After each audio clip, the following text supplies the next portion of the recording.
بسم اللہ الرحمن الرحیم۔ باب السنت فی السجود۔ سجدہ میں سنت طریقہ کیا ہے، اس تعلق سے اس باب میں بیان فرمائیں گے۔ تو سجدے میں سنت طریقہ یہ ہے کہ آدمی اپنی ہتھیلیاں زمین پر رکھے، ہتھیلیاں وہیں رکھے جہاں اپنی پیشانی رکھ رہا ہے۔ یہ نہیں کہ ہتھیلی کے اوپر پیشانی رکھے، مطلب اسی کے بغل میں، کیونکہ یہاں اللہ کا لفظ استعمال ہوا اسی طرح سے، مراد ہے اس سے قریب۔ تو گویا جہاں وہ پیشانی رکھ رہا ہے تو اپنی ناک کو بھی جمائے، پیشانی کو بھی جمائے، اور اپنے کانوں کے مقابل قریب چہرے کے اپنی دونوں ہتھیلیاں بھی رکھے، سمجھ رہے ہیں؟ اور پاؤں اپنے دونوں کھڑے رکھے، اس کی انگلیاں بھی قبلہ کی طرف ہوں، اور ہتھیلیوں کی انگلیاں جو ہاتھ میں ہیں وہ بھی قبلہ کی طرف ہوں۔ انگلیاں بالکل پھیلی ہوئی نہ ہوں، نہ طاقت سے انہیں ملائے، کوشش یہ کرے کہ ایک دوسرے سے ملی ہوں اور قبلہ کی طرف ہوں۔ اس لیے کہ اگر ایک دم پھیلا کے رکھے گا تو بعض قبلہ کی طرف ہوں گی، بعض کسی اور طرف ہو جائیں گے، اور جب ملا کے رکھے گا سب قبلہ کی طرف ہو سکتے ہیں۔ اور سنت طریقہ یہ ہے کہ آدمی ٹھنڈک کے زمانے میں چادر اوڑھے ہوتا ہے یا جبہ پہنے ہوتا ہے، کوئی اور ڈھیلا کپڑا پہنے ہوتا ہے، تو ایسا نہ ہو کہ اس چادر کے اندر سے ہاتھ رکھے، چادر فرش میں رہے پھر اس پہ ہاتھ رکھے، بلکہ ہاتھ چادر سے یا اپنے جبے سے باہر نکال کر کے فرش پر رکھے۔ یہ سنت طریقہ ہے۔ لیکن ٹھنڈک بہت زیادہ ہے اور اندیشہ ہے کہ اگر وہ ہاتھ رکھتا ہے تو ٹھنڈک لگ جائے گی، اسے نقصان پہنچ جائے گا، تو وہ چادر کے اوپر سے بھی ہاتھ زمین پر رکھ سکتا ہے۔ دیکھیے، اخبرنا مالک اخبرنا نافع عن ابن عمر انه كان اذا سجد وضع كفيه على الذي يضع جبهته عليه۔ ہمیں خبر دی مالک نے، ہمیں خبر دی نافع نے، وہ ابن عمر سے روایت کرتے ہیں کہ حضرت عبداللہ ابن عمر جب سجدہ کرتے تھے تو اپنی دونوں ہتھیلیاں اس جگہ پر رکھتے تھے جس جگہ پر اپنی پیشانی رکھتے تھے۔ تو اس جگہ پر رکھتے تھے، اس کا مطلب بتا دیا نا، ایسا نہیں کہ ہتھیلی نیچے پیشانی اس کے اوپر، بلکہ اسی سے قریب۔ قال وَلَقَدْ رَأَيْتُهُ فِي بَرْدٍ شَدِيدٍ وَإِنَّهُ لَيُخْرِجُ كَفَّيْهِ مِنْ بُرْنُسِهِ حَتَّى يَضَعَهُمَا عَلَى الْحَصَىٰ۔ حضرت نافع فرماتے ہیں کہ میں نے حضرت عبداللہ ابن عمر کو سخت ٹھنڈک میں دیکھا کہ وہ اپنی ہتھیلیاں اپنے برنس سے نکالتے ہیں، یہاں تک کہ ہتھیلیاں کنکریوں پر رکھتے ہیں۔ اس زمانے میں مسجدیں آج کی طرح پختہ نہیں ہوتی تھیں، اور وہاں کی پتھریلی زمین ہے تو کنکریاں تو اوپر ہوں گی، بلکہ پتھر نیچے اونچے زیادہ ہوں تو اسے برابر کرنے کے لیے بھی بیچ میں کنکریاں ہی رکھیں گے تاکہ وہ برابر ہو جائے۔ اس طرح کی مٹی نہیں ملے گی کیا کریں گے، تو برابر ہو جائے، تو اسی کے بارے میں کنکریوں پر رکھتے تھے، مطلب فرش پر رکھتے تھے۔ تو جو برنس کیا ہے، جس جبہ پہنتے ہیں نا، ایسے ایک لباس ہے، سمجھ رہے ہیں نا؟ تو وہ اپنے برنس سے اپنی ہتھیلیاں باہر نکالتے تھے اور کنکریوں پر اپنی ہتھیلیاں رکھتے تھے، یعنی فرش پر۔ تو فرش پہ کنکریاں ہی ہیں تو ہاتھ پڑے گا اسی پر۔ تو اس سے معلوم ہوا کہ ٹھنڈک ہو یا گرمی ہو، بہر صورت آدمی کو چادر پر ہاتھ نہیں رکھنا چاہیے، اور نہ ہی آستین پر ہاتھ رکھنا چاہیے، بلکہ آستین سے باہر نکال لینا چاہیے، چادر اوڑھے ہوئے تو اس سے باہر ہاتھ نکال لینا چاہیے، اور فرش پر ہاتھ رکھنا چاہیے۔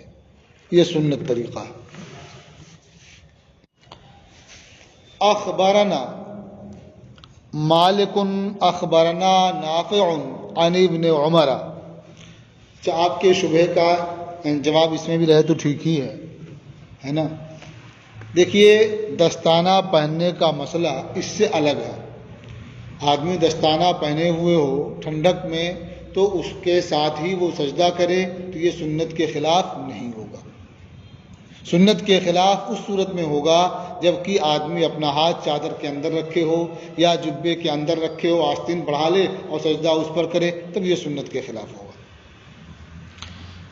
اخبرنا مالک اخبرنا نافع عن ابن عمر، ہمیں خبر دی مالک نے، ہمیں خبر دی نافع نے، وہ ابن عمر سے روایت کرتے ہیں، انہو کان یقول، کہ وہ فرماتے تھے، من وضع جبہتہ بالارض.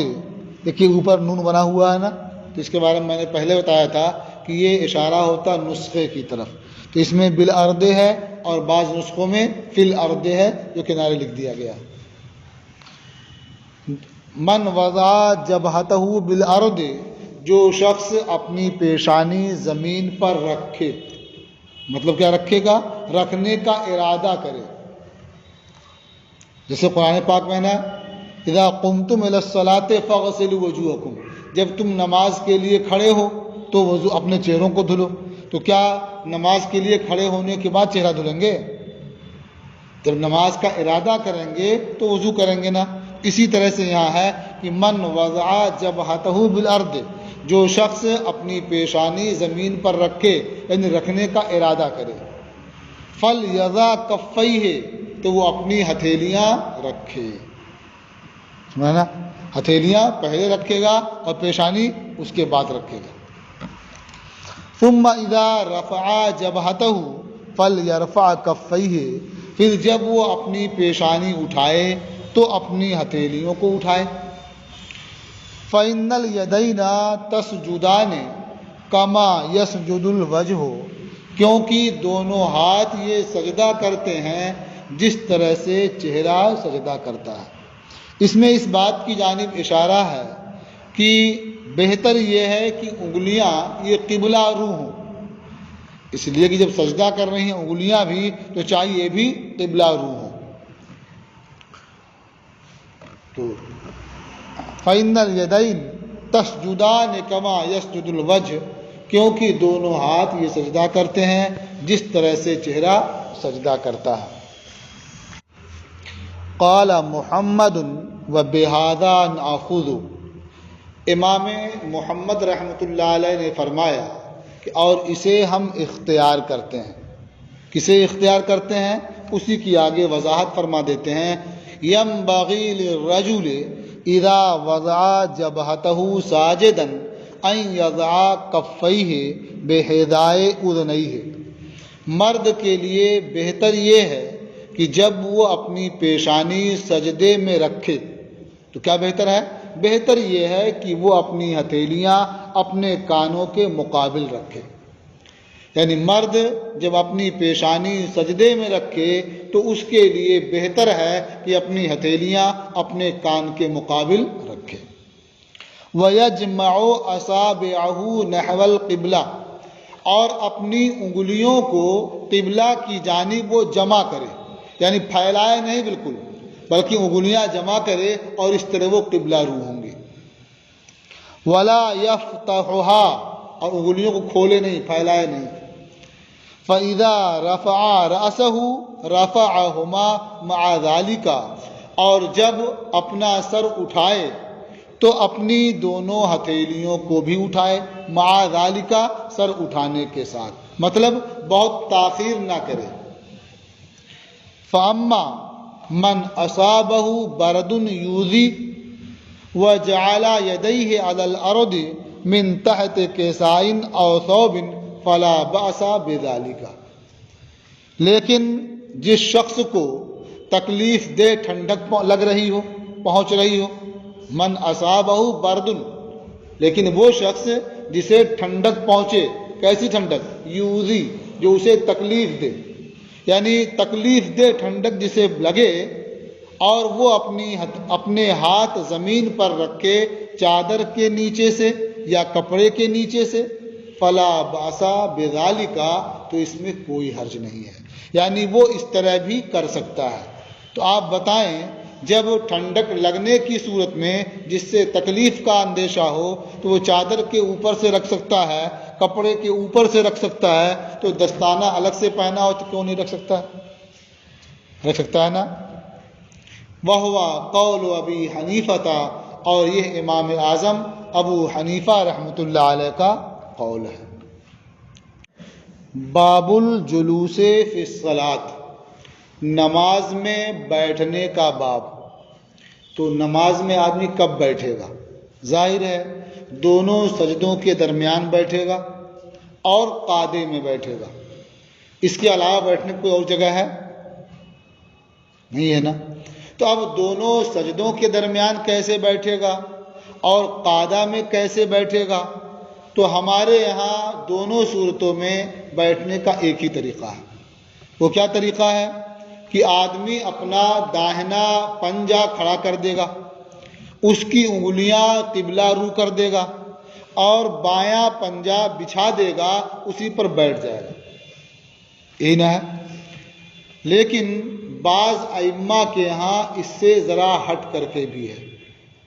مثلا پہلے قعدے میں امام مالک رحمۃ اللہ علیہ کے ہاں یہ ہے کہ وہ اسی طرح سے بیٹھے گا، لیکن آخری قعدے میں چونکہ اور دیر تک بیٹھنا ہے تو وہ کیا کرے گا کہ اپنی سرین پر بیٹھ جائے گا اور دونوں پاؤں داہنی طرف نکال دے گا، یعنی جس طرح سے عورتیں بیٹھتی ہیں۔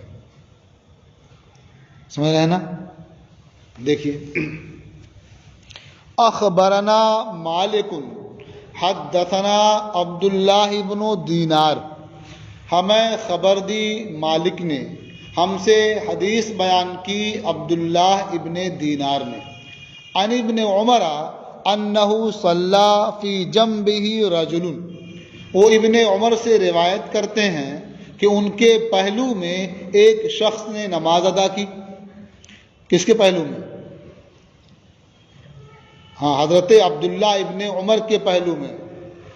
فلما جلس الرجل تربع وثنى رجليه، تو جب وہ مرد جو پہلو میں نماز پڑھ رہا تھا تو جب وہ بیٹھا تو وہ چار زانو بیٹھا۔ چار زانو سمجھتے ہیں کیسے؟ کیا صورت ہوگی اس کی؟ جیسے بیٹھے ہو نا، یا جیسے ہم بیٹھے ہیں، ٹھیک ہے؟ تو یہ چار زانو بیٹھا، کیسا لگ رہا ہوگا؟ چار زانو بیٹھا، وثنى رجليه، اور اپنے پاؤں کو موڑ دیا۔ اسے دونوں پاؤں مڑے ہوئے ہیں نا، یہ پاؤں ادھر مڑا ہوا ہے، یہ پاؤں ادھر مڑا ہوا ہے۔ فلما انصرف ابن عمر آبا ذلك علیہ، تو جب حضرت ابن عمر فارغ ہوئے تو انہوں نے اس کی کمی کو بیان کیا، نے بتایا کہ تم اس طرح سے نماز میں بیٹھے تھے، حالانکہ اس طرح تو نہیں بیٹھا جاتا ہے نماز میں، تو کمی کو بیان کیا اس کی۔ عیب لگانے میں کیا ہوتا ہے؟ آدمی نقص ہی بتاتا ہے نا، تو آبا فی ذالک علیہ، اس مسئلے میں اس پر عیب بیان کیا، مطلب اس کی کمی کو، خامی کو بیان کیا۔ قال الرجل، اس شخص نے کہا فإنک تفعلہ، آپ بھی تو ایسے ہی بیٹھتے ہیں۔ حضرت عبداللہ ابن عمر سے کہا فإنک تفعلہ، آپ ایسے ہی کرتے ہیں، تو اگر میں بیٹھ گیا تو کیا قصور ہو گیا؟ قال انی اشتکی، حضرت عبداللہ ابن عمر نے فرمایا کہ ٹھیک ہے میں بیٹھتا ہوں، میں کیوں بیٹھتا ہوں؟ میں بیمار ہوں، یعنی مجھے اس طرح سے بیٹھنے میں تکلیف ہے، میں نہیں بیٹھ پاتا، مجھے شکایت ہے، اس لیے میں ایسے بیٹھ جاتا ہوں۔ تو کیا تم بھی ایسے بیٹھو گے؟ تم صحت مند ہو؟ تو اس سے دو باتیں سمجھ میں آئی۔ ایک بات تو یہ سمجھ میں آئی کہ آدمی کو اپنے بزرگوں کی اتباع کرنی چاہیے، جس کو سمجھے کہ یہ عالم ہیں، مسائل کو بہتر جانتے ہیں، تو اس بارے میں اتباع کرنی چاہیے۔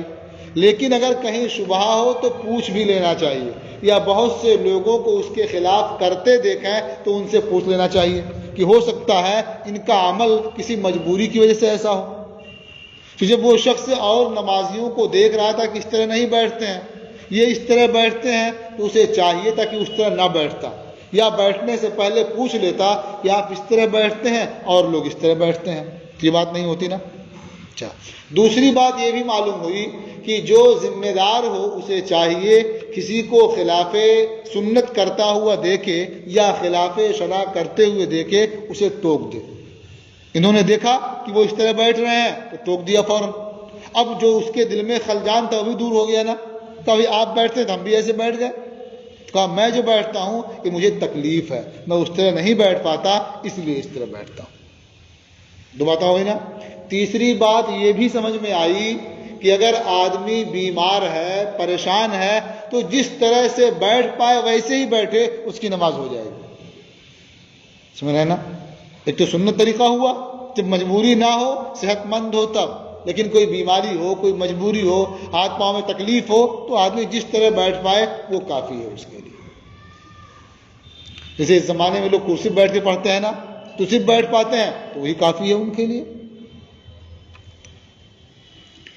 اخبرنا مالک حدثنا عبد الرحمن بن القاسم عن عبد اللہ بن عمر، ہمیں خبر دی مالک نے، ہم سے حدیث بیان کی عبد الرحمن